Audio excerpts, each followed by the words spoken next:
Assalamualaikum warahmatullahi wabarakatuh. Salam bahagia. Perkenalkan saya Jami Ari Puryanto, CGP Angkatan 5 Kabupaten Ngawi. Kali ini akan menyampaikan koneksi antar materi, kesimpulan dan refleksi pemikiran Ki Hajar Dewantoro modul 1.1. Kesimpulan filosofis pemikiran Ki Hajar Dewantoro. Yang pertama adalah semboyan pendidikan Ki Hajar Dewantoro yang sudah kita kenal. Yang pertama adalah Ingarso Tulodo, di depan memberikan teladan. Kemudian yang kedua, ing madya mangun karso, di tengah membangun semangat. Yang ketiga, tuturi handayani, di belakang memberikan dorongan.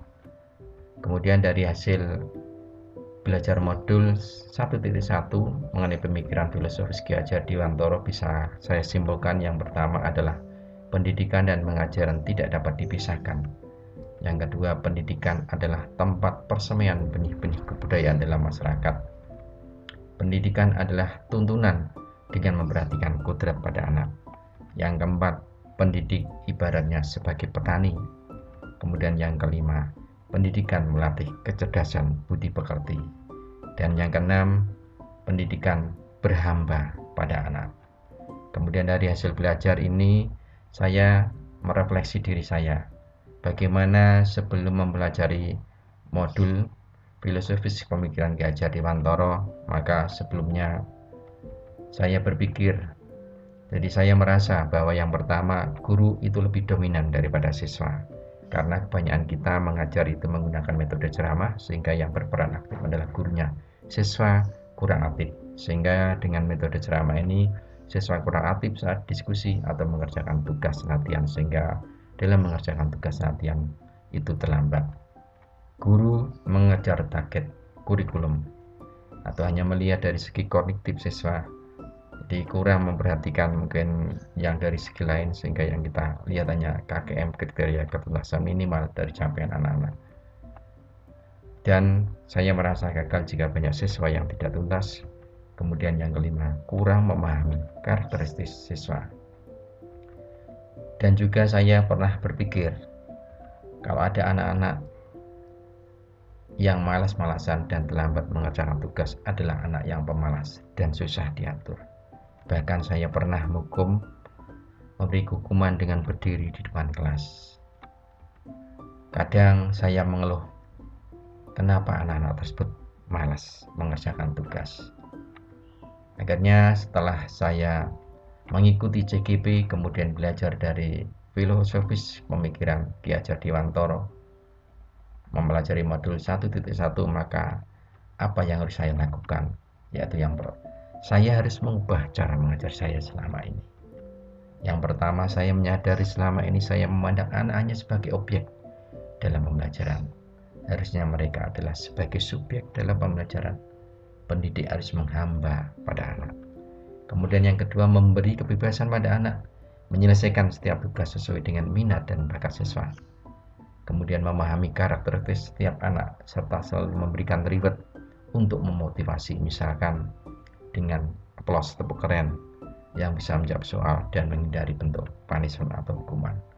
Kemudian yang berikutnya, pembelajarannya menyenangkan dengan game-game edukasi, atau mungkin bisa mengadakan bernyanyi dulu biar anak-anak senang.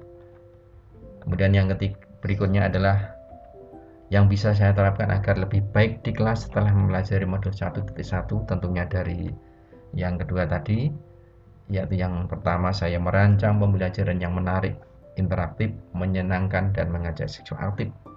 Seperti tadi, mungkin dengan game-game edukatif, dengan bernyanyi, dan sebagainya. Kemudian memberikan kebebasan pada anak untuk belajar dari berbagai sumber, atau bisa menggunakan berbagai aplikasi pembelajaran di era sekarang.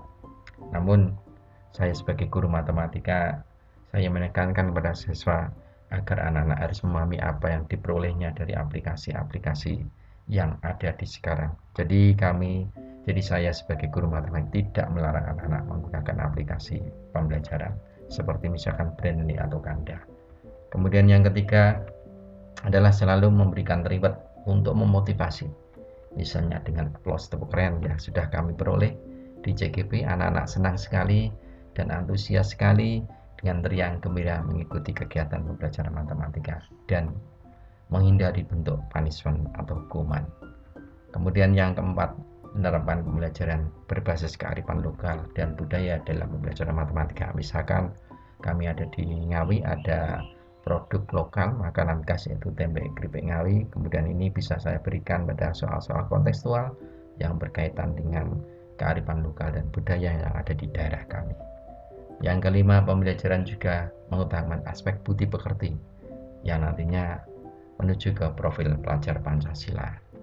Kemudian yang keenam, menerapkan sistem AMONG dalam pembelajaran, yaitu menuntun siswa sesuai kodratnya, yaitu kodrat alam dan kodrat zaman. Maka kita harus menyadari bahwa setiap anak itu mempunyai kelebihan dan kekurangan. Tugas pendidik adalah menuntun, mengarahkan untuk menggali potensi yang dimilikinya. Demikian tadi apa yang bisa saya sampaikan mengenai koneksi dan refleksi dari pembelajaran modul 1.1. Semoga bermanfaat dan kurang lebihnya mohon maaf. Assalamualaikum warahmatullahi wabarakatuh.